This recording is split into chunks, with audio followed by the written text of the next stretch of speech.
রাজনীতির ময়দানে প্রতিপক্ষকে আক্রমণ, পাল্টা আক্রমণ কিংবা রাজনৈতিক দূরত্ব বজায় রাখার ঘটনা নতুন নয়, কিন্তু সেই চেনা ছবির বাইরে গিয়ে সম্পূর্ণ ভিন্ন বার্তা দিলেন ঘাটালের বিধায়ক শীতল কপাট। আর সেই ঘটনাই এখন রাজনৈতিক মহলে আলোচনার বিষয়। গত 5 বছরে ঘাটালের বিধায়ক হিসেবে দায়িত্ব পালন করলেও বিভিন্ন প্রশাসনিক অনুষ্ঠান, এমনকি ঘাটাল শিশু মেলার মতো গুরুত্বপূর্ণ মঞ্চেও তাকে দেখা যায়নি বলে অভিযোগ ছিল। তৃণমূল পরিচালিত বহু গ্রাম পঞ্চায়েত এলাকায় তার রাজনৈতিক উপস্থিতিও কার্যত সীমাবদ্ধ ছিল। এমন পরিস্থিতিতে রাজ্য রাজনীতির পালাবদলের পর নতুন করে রাজনৈতিক সমীকরণ তৈরি হতে শুরু করেছে। বৃহস্পতিবার সেই পরিবর্তনেরই এক ব্যতিক্রমী ছবি দেখা গেল দাসপুরে। ঘাটাল বিধানসভা এলাকার রাজনগর এবং সরবেড়িয়া 1 ও 2 গ্রাম পঞ্চায়েত অফিসে পৌঁছে যান বিধায়ক শীতল কপাট। তাকে স্বাগত জানাতে কোনো খামতি রাখেননি তৃণমূল পরিচালিত গ্রাম পঞ্চায়েতগুলির প্রধান, উপপ্রধান ও সদস্যরা।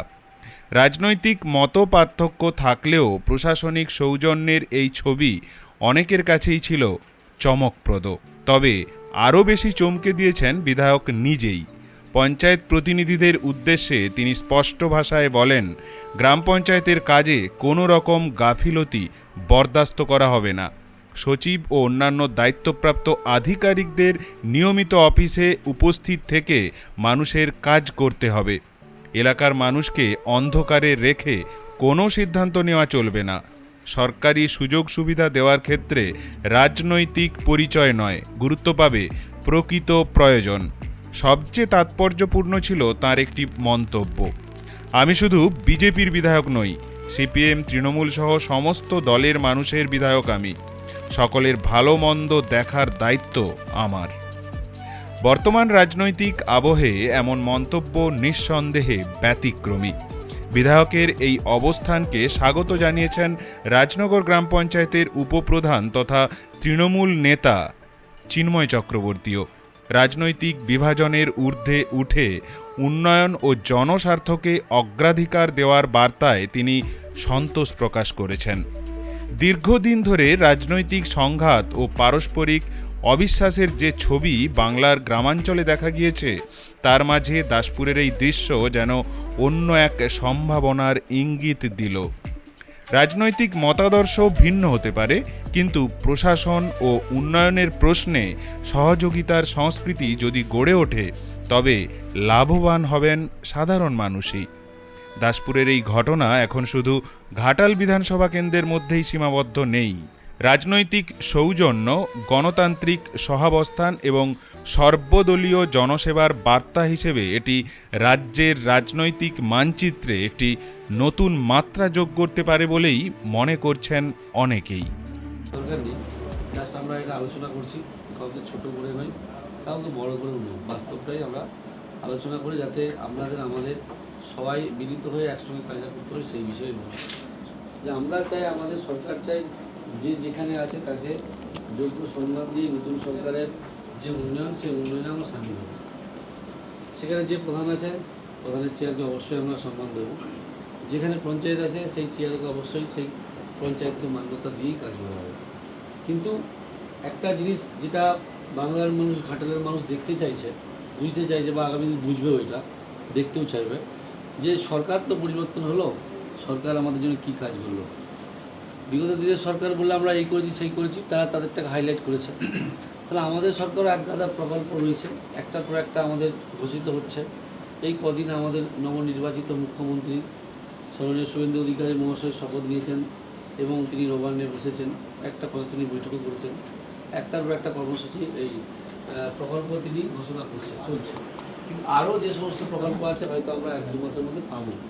আপনাদের যে পঞ্চায়েতের যে ফান্ড, অনেক ফান্ড নেই, খালি অ্যাকাউন্ট খালি, সেগুলো আশা করছি আমরা 1-1.5 মাসের মধ্যে ফান্ড আসবে, কাজও হবে। কিন্তু এই কাজটাকে তো করতে হবে। দেখুন, একটা কথা এটা পরিষ্কার, যারা আজকের দিনে চেয়ারে বসে আছে প্রধান বলি, তারা একটা অন্য প্রতীকে আসে, আর আমরা যারা এসেছি আমরা একটা অন্য প্রতীকে। কিন্তু সরকারিভাবে আমরা যারা রয়েছি, যে যেখানে আছে তাকে সরকারিভাবে প্রাধান্য দিতে হবে, মান্যতা দিতে হবে। তো সেই জন্য আমাদের ব্যক্তিগত মত এই উন্নয়নটা করতে হবে। আমাদের ডবল ইঞ্জিনের সরকার, বিজেপির সরকার প্রথম এসেছে পশ্চিমবাংলায়, সর্বত্র মানুষ যাতে উন্নয়ন পান, যাতে এখানে কোনো রকমের বিভেদ না থাকে, এই তৃণমূল ও সিপিএম, সে কংগ্রেস, যে বিজেপি, এটা না থাকে। একইভাবে হিন্দু মুসলমানের কোনো বিভেদ না থাকে, যার যেটা উন্নয়ন তাকে সেটা দিতে হবে। দিদির প্রধান, দিদির হয়তো কোনো আত্মীয় বলি বা তার বা নিজের লোকই বলি, তারা পৃথক কোনো কারণে, তাদের হয়তো বাড়ির প্রয়োজন আছে, মাথায় ছাদ নেই, উনি প্রধান বলে কোনো আত্মীয় বা রিলেটিভ কেউ পাবে না, দিতে হবে, যারা পাবে না দিতে হবে, পাওনা যাদের। এরকম একটা পরিস্থিতি, আমরা সেটা আলোচনা করতেছি। তার সাথে সাথে প্রতিটা পঞ্চায়েতে আমাদেরও এমএলএর কিছু প্রতিনিধি থাকবে, যেখানে আমাদের মণ্ডল সভাপতিরা আছে, ওনারা সংগঠনের সঙ্গে আলোচনা করে দেবে 5 জন করে। এবার হয়তো কোনো কারণে বড় অঞ্চল একটা দুটো যদি বেশি হবে, সেটা আলোচনা সাপেক্ষে ওনারা করবেন। তো এই দিনকে সঙ্গে নিয়ে আমাদের উন্নয়নের কাজে করতে হবে, যাতে আপনাদেরকে এক প্রকার সহযোগিতা করে, আর আপনারা যাতে ওদের সহযোগিতা নিয়ে কাজটা করে। মানে দুটো জায়গায় লড়াই হয়ে যে কাজ হতে থমকে যাবে, এ বলবে ইমেল লিখে, সেগুলো সেগুলো লিখে। আমরা চাই না যে সরকার পরিবর্তন হওয়ার সঙ্গে সঙ্গে বিভেদ তৈরি হয়ে উন্নয়ন থমকে যাবে, মানুষ উন্নয়ন থেকে বঞ্চিত হোক। তো সেই জন্য আমরা এসেছি। ওনারা মণ্ডল সভাপতি আছে, উনি তো আবার বিরোধী দল নেতা এখানে, তো যাই হোক ওনারা আলোচনাগুলো দেবে। একবার এসেছিলো, কথা হয়েছে, কিছুটা বলছিল, তো ওনারা ওনাদের মতো করে দেবেন। আমি আশা রাখবো যে এটাকে সমন্বয়ে রেখে আপনারা কাজ করবেন। অলরেডি আমাদের এই দিকটাই ঢাকার বিভাগে শুরু করেছে। আমি নিজেও দুটো পৌরসভার বৈঠকও করেছি। কিছু মিসআন্ডারস্ট্যান্ডিং হচ্ছিলো, যাতে উভয়কে রেখে উন্নয়নের কাজটা করা যায়। আমরা বলবো না যে উন্নয়ন আমরা একসঙ্গে করতে বলে রাজনীতিটা একসঙ্গে করতে হবে, সেটা আপনাদের ব্যক্তিগত ব্যাপার। রাজনীতির জায়গায় থাকবে, আর উন্নয়ন প্রশাসন জায়গায় থাকবে। তো এটা আমরা বলার জন্য আমাদের এসেছি। অন্য কিছু ভাবার দরকার নেই। আমরা স্টাফেদেরও বলবো যে কাল পর্যন্ত যা হয়েছে ভুলে যান। আপনাদের বলবো কাল পর্যন্ত যা হয়েছে ভুলে যান। আজ দিকে আমাদের নতুন সরকারের যা যা উন্নয়ন আছে সেগুলো আমরা একত্রিত করব। কোনো দুর্নীতি আর বরদাস্ত নেই, না আপনাদের অ্যাঙ্গেল থেকে হবে, না আমাদের অ্যাঙ্গেল থেকে। এরপরেও যদি আমাদের ছেলেরা সরকার আছে বলে ক্ষমতা থেকে করতে চায়, আমাদেরকে সরাসরি জানাবেন, গোপনীয়তা থাকবে। আমরা এই দুর্নীতিটাকে মানব না। যেটা হয়েছে হয়েছে। আমাদের মুখ্যমন্ত্রীও পরিষ্কার বলে দিয়েছে যে কোনোভাবে আমরা দুর্নীতি বরদাস্ত করব না। আপনারা এখন থেকে সব জায়গায় বার্তা দেন। ডিএমও মিটিংয়ে ছিল, আমরাও ছিলাম। তো সেই জায়গায় আমাদেরও দায়িত্ব আপনাদের কাছ থেকে পৌঁছে দেওয়া। অলরেডি সরকারিভাবে বৈঠকও হবে, ভিডিও হয়তো আপনাদেরকে জানাবে। তো হবে যখন হবে, কিন্তু আমরা আমাদের পক্ষ থেকে আপনাদেরকে এই বার্তাটা দিতে এসেছি। এটুকুই বলার জন্য এসেছি, অন্য কিছু ভাবার দরকার নেই। আর যদি আমার কথা বলার মধ্যে ভুল থাকে বলতে পারেন, তবে আমি মনে করি যেটুকু আমাদের বার্তা ছিল সেটুকুই আমাদেরকে দিয়েছি। এরপরে যদি আমাদের কিছু বলার থাকে সংক্ষেপে বলবেন। আর বাকি আমাদের অঞ্চলের পক্ষ থেকে কিছু বলার থাকে, ওনাদের যখন টিম হয়ে যাবে সেই টিমের লিস্ট দেবে। এই টিমটাকে তো একজন পরিচালনা করবে, ওনারা পার্ট করে আমাদের সঙ্গে আলোচনা করবেন। ধরুন সরকার হয়েছে, আমাদের সরকার পক্ষে অনেক কার্যকর্তা আছে, যে এসে টেবিল চাপড়ে বলবে এটা কী উত্তর দিতে হবে দরকার নেই। ওই টিমের বাইরে কেউ যদি বলে, আপনারা বলবেন ওই টিমের সঙ্গে কথা বলুন। আমরা চাইছি শৃঙ্খলাটা বজায় থাক, শান্তি থাক। কারণ আমরা কোথাও সন্ত্রাস করতে দিইনি, ছিটে পোটা ছাড়া কোথাও সন্ত্রাস হয়নি। 2021, 2016 যেভাবে সন্ত্রাস হয়েছে তার 1% আমরা করতে দিইনি। এটাই হচ্ছে পরিবর্তন, এটাই হচ্ছে বিজেপি। তো সেই জন্যেই আমরাও এইটা চাই যে সিস্টেমের মধ্যেই উন্নয়নটা হোক। সীমাবদ্ধ থাকবে আলোচনার একটা জায়গা, যত টেবিল ছোটো থাকবে আলোচনা করতে সুবিধা হবে, কাজ করতে সুবিধা হবে। এটুকুই বলা। বাকিটা মণ্ডল সভাপতি উনি বিরোধিতা আমাদের সংগঠনে যারা আছে কথা বলে আজ হোক কারো আপনাকে লিস্ট দিয়ে দেবে। এবার যদি আপনার কিছু বলার থেকে বললে আমরা বেরিয়ে যাবো। বাকি পার্ট তখন আলোচনার তো একটা টেবিল দরকার, যে কী কী উন্নয়নগুলো কোথায় আটকে রয়েছে, কোথায় সমস্যা। পারলে ওই 5 জন 6 জন যারা থাকবে প্রতিনিধি একটু ডেকে নেবেন যদি সম্ভব হয়। জোর জবরদস্তি নেই, কারণ ওটা সংবিধানের বাইরে, আমি সংবিধান ভাঙতে পারি না, এটা বলা রইল আর কি। নাকি বলো আন্দুল্লাহ?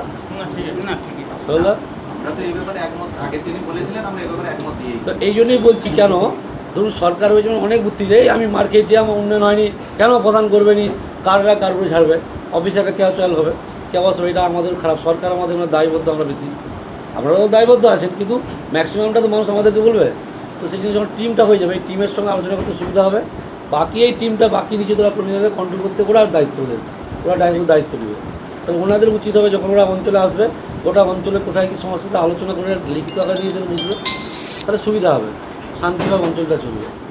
ঠিক আছে, এরপর আপনাদের আর কিছুদিনের মধ্যে জব কার্ড কাজের অর্ডার এসে যাবে, তখন আরও চাপ বাড়বে। 1 তারিখে অন্নপূর্ণা ভাণ্ডার শুরু হয়ে যাবে, আবার কিষাণ আমাদের আয়ুষ্মান ভারত শুরু হয়ে গেছে, এরকম একাধিক প্রকল্প শুরু হবে। তো তার সেক্ষেত্রে কাজের চাপ বাড়বে, কাজগুলো তো করাতে হবে। দেখুন এখনও পর্যন্ত আমাদের 2.5 বছর মেয়াদ আছে। এবার আপনারা যদি হাত পা উঠিয়ে থাকেন, আমরাও উঠিয়ে থাকবো, কী করে কাজ হবে? তার মানুষ বঞ্চিত হবে। তার উন্নয়নটা সবার জন্য। আমি একটু বলে দিই প্রধান ম্যাডাম, আমি আজকে সংগঠনের পক্ষ থেকে বলছি, আমি আমার বিপির মেম্বার হিসেবে নয়, আমি আমার সংগঠনের সভাপতি হিসেবে বলছি যে আমাদের যে কথাগুলো এমএলএ সাহেব বললেন বা আমি বলতে ইচ্ছা থাকলেও আমি বলিনি, কারণ দলের প্রোটোকলে উনি আছেন, উনি বলেছেন, ওনার পরে আমাদের যদি কোথাও ছেড়ে যায় সেগুলোই বলা উচিত, বাইরে বলা উচিত নয়। সেই জন্য বলো যে কথাগুলো উনি বলেছেন আমাদের এটা ওনারও কথা নয় বা আমারও কথা নয় বা শান্তনুর কথা কারো নয়, এটা দলের একদম উপর থেকেই সিস্টেমেটিক আমাদের একদম কেন্দ্র রাজ্য থেকেই নির্দেশ এসছে, সেই সূচি আকারেই প্রতিটি জিপিতে আমাদের এইভাবেই যাওয়া হচ্ছে এবং সেটা বার্তাটা পৌঁছে দেওয়া হচ্ছে। এবং এটা সম্পূর্ণ আমার কী বলবো, মনের কথা বা মন গড়া কথা বলার জন্য বলা এমনটা নয়, যেটা বলেছে সেটা অক্ষরে অক্ষরে পালন হবে, এইটুকু আপনার দিকে আমি আশ্বস্ত করতে পারি। সেই জায়গায় দাঁড়িয়ে এটা ভাবার কিছু নেই যে বলতে হয় বলেছে আর পরে কার্যক্রম হবে নি, এমন বিষয়টা মোটেই নয়। দলের কড়াকড়ি নির্দেশ আছে, আপনার দিকেও সেভাবে বললাম, সম্পূর্ণ সহযোগিতা পাবেন এবং সম্পূর্ণ সহযোগিতা করবেন, এই দুটো দিকই যত ব্যালেন্স থাকে এটা বলে আমি আপাতত শেষ করলাম। নমস্কার, আমি একটু বলি স্যার। নমস্কার, আমাদের শ্রদ্ধেয় বিধায়ক মহাশয়কে অসংখ্য ধন্যবাদ জানাচ্ছি। উনি ওনার ব্যস্ততার মাঝেও যে আমাদের রায়নগর গ্রাম পঞ্চায়েতে এসেছে, ওনাকে প্রণাম এবং ধন্যবাদ জানাই। উনি যে কথাগুলি বলেছেন, ইতিপূর্বেই আমাদের এখানে দুটো প্রতিনিধি দূর এসেছিলেন, দুটো দল, একই দলের দুজন এসেছিলেন, কথা সেভাবে অনেকটা এগিয়েছে। আজকে আরও ভালো লাগলো। আমরা চাইবো যে আমাদের দল যাই হোক, আমরা প্রত্যেকে জনপ্রতিনিধি, জনগণের জন্য কাজ করতে এসেছি। সেই হিসেবে আমরা সবার সঙ্গে আলোচনা করে এবং আমাদের মেম্বার থেকে আরম্ভ করে উনি যে টিম রেডি করে দেবেন তার সঙ্গে আলোচনা করে আমাদের ইচ্ছা প্রতিটা বুথ, প্রতিটা গ্রাম যেন উন্নয়ন থেকে বঞ্চিত না হয়। এবং স্যার বলেছেন যে আজকে গতকাল পর্যন্ত ভুলে যে আজ থেকে শুরু করতে, আমরা অবশ্যই রাজি আছি, কারণ কাজ করবার জন্য সবাই আমরা এসেছি, লক্ষ্যটা কাজ করা। সেই হিসেবে আমরা আগামী দিনে ওনার শরণাপন্ন হই এবং উনিও যখন যা আদেশ দেবেন সেভাবে আমরা কাজ করবো। সঙ্গে আশিস আছে, আপনারা সবাই আছেন, সবাই মিলে একজোট হয়ে কাজ হোক। যেহেতু এখনও 2 থেকে 2.5 বছর প্রায় চেয়ারে আছি, দায়িত্ব সহকারে আপনাদের সঙ্গে নিয়ে কাজ করবো, এটুকু কথা দিতে পারি। এবং খুব ভালো লেগেছে যে রায়নগর গ্রাম পঞ্চায়েত এলাকায় অত্যন্ত শান্তিপূর্ণ আলোচনা বারবার হচ্ছে এবং এলাকায় কোথাও কোনো অশান্তি হয়নি। এর জন্য আমি ব্যক্তিগতভাবে সবাইকে ধন্যবাদ জানাচ্ছি আমাদের পক্ষে। নমস্কার। প্রথম কথা, 5 বছর বিধায়ক ছিলাম, একটাও গ্রাম পঞ্চায়েতে ঢোকার মতো পরিস্থিতি হয়নি, কারণ শাসক দলের তখন তৃণমূল ছিল, সেই দলেরই প্রধান ছিল, তারা বিজেপির প্রধান বিরোধীর প্রধানকে ঢুকতে দিচ্ছিল না। আজকে কর্মীদের সহযোগিতায়, মানুষের আশীর্বাদে বিজেপি সরকার গড়ার জন্য এই সুযোগটা হয়েছে। তাই প্রথমেই এলাকার ঘাটালবাসীর সবাইকে নতমস্তকে প্রণাম জানাই আর কর্মীদেরকে অন্তরস্থল থেকে শ্রদ্ধা জানাই। এই দুটো পক্ষ এক হয়ে লড়েছিল বলে আজকে এই পরিস্থিতি তৈরি হয়েছে। আমরা বলতে এসেছিলাম যে মানুষ দুহাত ভরে আশীর্বাদ করেছে, ঘাটাল সহ গোটা পশ্চিমবাংলায় বিজেপি ক্ষমতায় এসেছে। বিগত দিনের একটা সরকার ছিল শুধুমাত্র বেছে বেছে উন্নয়ন করত, এরা বিজেপি করে এদেরকে উন্নয়ন থেকে বঞ্চিত করা হোক, এরা তৃণমূল করে এদিকে কোটিপতি আরও করা হোক, এই ধরনের চিন্তাভাবনা ছিল। কিন্তু আমাদের সরকার, আমাদের মোদিজি বলেছেন সবকা সাথ সবকা বিকাশ। আমরা সেই বার্তা দিয়েছিলাম যে সবার উন্নয়ন করতে হবে, কোনো কালার দেখে নয়, কোনো ধর্ম দেখে নয়। এটা ঠিক সরকার আমরা করেছি, দায়বদ্ধ আমরা বেশি। তা বলে এই নয় যে তৃণমূলের আমলে যেভাবে বিজেপির পঞ্চায়েতদেরকে গুরুত্ব দেওয়া হতো না, মিটিংয়ে ডাকা হতো না, এমএলএকে মিটিংয়ে ডাকা হতো না, এখানে যে সমস্ত জনপ্রতিনিধি আছে, সে প্রধান হোক পঞ্চায়েত হোক, তাদেরকে তাদের চেয়ারকে সম্মান দিয়ে কাজ করতে হবে। আমরাও আমাদের সরকার থাকলেও যে সমস্ত এলাকায় তৃণমূলের প্রধান আছে তাদেরকে সম্মান দিয়ে গুরুত্ব দিয়েই কাজে লাগানো হবে। কিন্তু সরকার যখন আমাদের উন্নয়নের দায়িত্ব আমাদের বেশি, মানুষ আমাদেরকে বুঝবে, আমাদের কাছে জানবে। তো সেই জন্য আমরাও প্রতিটা অঞ্চলের মতো এই অঞ্চলেও বিধায়কের 5 জন প্রতিনিধি রেখেছি, এই কারণেই যাতে সর্বত্র এলাকার উন্নয়ন হয়, সবার উন্নয়ন হয়, উন্নয়নে যেন খামতি না থাকে। তো সেই জায়গায় ওনারা বলেছেন যে ডবল ইঞ্জিনের সরকার, নতুন সরকার যেভাবে উন্নয়নের বার্তা দিয়েছে সেভাবে আমরা করব আর সবাইকে সঙ্গে নিয়ে করব। ভালো লাগছে এটাই, যেখানে কোনো বিভেদ নেই, যেখানে কোনো দ্বিচারিতা নেই উন্নয়নের, সবাইকে নিয়ে উন্নয়ন করার জন্য। তো সেটা আমরা করব। আপনার 5 জন প্রতিনিধি থাকলেও আমরা সঙ্গে নিয়ে আলোচনা করেই এলাকার সর্বত্র উন্নয়ন করব।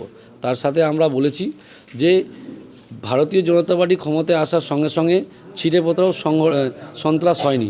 2021, 2016 যেভাবে হয়েছে, এটাই ভারতীয় জনতা পার্টি যেমন একদিকে শান্তি বজায় রেখেছে, তেমনই অন্য দলের প্রতীকে জিতে আসা প্রধান বলি পঞ্চায়েত বলি তাদেরকে যোগ্য সম্মান দিয়ে উন্নয়নে সামিল করে তাদের যতদিন সময় আছে তাদেরকে সঙ্গে নিয়েই উন্নয়ন করার বার্তা দিয়েছে। একটা অন্য প্রশ্ন, সম্ভবত এই প্রথম ঘাটাল শিশু মেলাতে ঘাটালের বিধায়ককে আমরা দেখতে পাবো, মেলাটা ঠিক কীভাবে সাজবে আর এই মঞ্চে কি দেবকে আমরা দেখতে পাবো? দেখুন, এই বার্তা আমি বলতে পারবো না দেবকে দেখতে পাবেন কি পাবেন না, তবে আমরা এটুকু বলবো ঘাটালবাসীর যে শিশু মেলা সেটা আমরা ফিরিয়ে দেওয়ার জন্য সব রকম চেষ্টা করেছিলাম, এখন সেটা আমরা 100% করব। 2021 পর্যন্ত যে মেলা হয়েছিল, এই 2025 পর্যন্ত যে মেলা হয়েছিল, সেই মেলার সঙ্গে এই 2026-এর যে মেলা হবে অনেক অনেক পার্থক্য পাবে, মানুষ ভালো পরিষেবা পাবে, জিনিসপত্রের দাম অনেক কম হবে। এবার আমাদের লোকসভার মধ্যে পড়ছে দীপক অধিকারী, উনি আসবেন কি না ওনার ব্যাপার, তবে আমরা সরকারিভাবে আমন্ত্রণ জানাবো। ওনার মতো বলবো না ঠিক আছে শীতলকে পরের বারে ডেকে নেব, ঠিক আছে শীতল যদি এটা মেনে নেয় তাহলে ডাকবো, এরকম না। আমরা বলছি সরকারি প্রতিনিধি যারা রয়েছে, উনি এই লোকসভার সাংসদ, ওনাকে আমন্ত্রণ পাঠানো হবে, উনি আসবেন কি না ওনার ব্যাপার। এবারে মানে আগে যে মেলাগুলো হতো তাতে তো বলা হতো যে আপনাকে নাকি ইনভাইট করা হয়েছে, আপনি কি একবারও ইনভাইটেশন পেয়েছিলেন? আমি তো সেটাই বলছি, বলে দীপক অধিকারী অনেকবার বলেছে ঠিক আছে পরের বারে শীতলকে ডেকে নেব। তৃণমূলের অনেক নেতা বলে চিঠি পাঠিয়েছি, কোথাও পোস্ট অফিসে আটকে গেছে, কোথাও বাড়িতে রয়ে গেছে, এরকম ওইসব মিথ্যে কথা আমরা বলি না। যেটা করব সেটা বলবো আর সেটা হবে।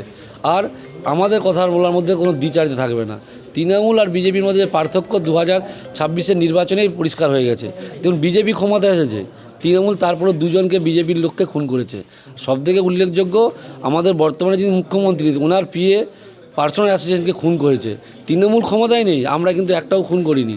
এটাই বিজেপি তৃণমূলের মধ্যে পার্থক্য। বিজেপি ক্ষমতায় এসছে বলে পশ্চিমবাংলায় শান্তি রয়েছে, এটাই বিজেপির পার্থক্য। আর আপনি যেটা বলছেন এটাও পার্থক্য থাকবে, আপনারা দেখে নেবেন। কারণ সবাই তাকিয়ে যে ঘাটালের শিশু মেলা এবারে কেমন। ঘাটালের শিশু মেলা ঘাটালবাসীর মেলা হবে, কোনো রাজনৈতিক দলের মেলা হবে না। আমরা আবারও বলবো সর্বত্রের মানুষদেরকে নিয়ে আমরা একটা যৌথ কমিটি করে ঘাটালবাসীর যে মেলা সেই ঘাটালবাসীর মেলাই হবে, কোনো রাজনৈতিক দলের মেলা হবে না, বিজেপিরও মেলা হবে না। ভারত মাতা কি জয়, ভারত মাতা কি জয়, জয় শ্রী রাম, জয় শ্রী রাম।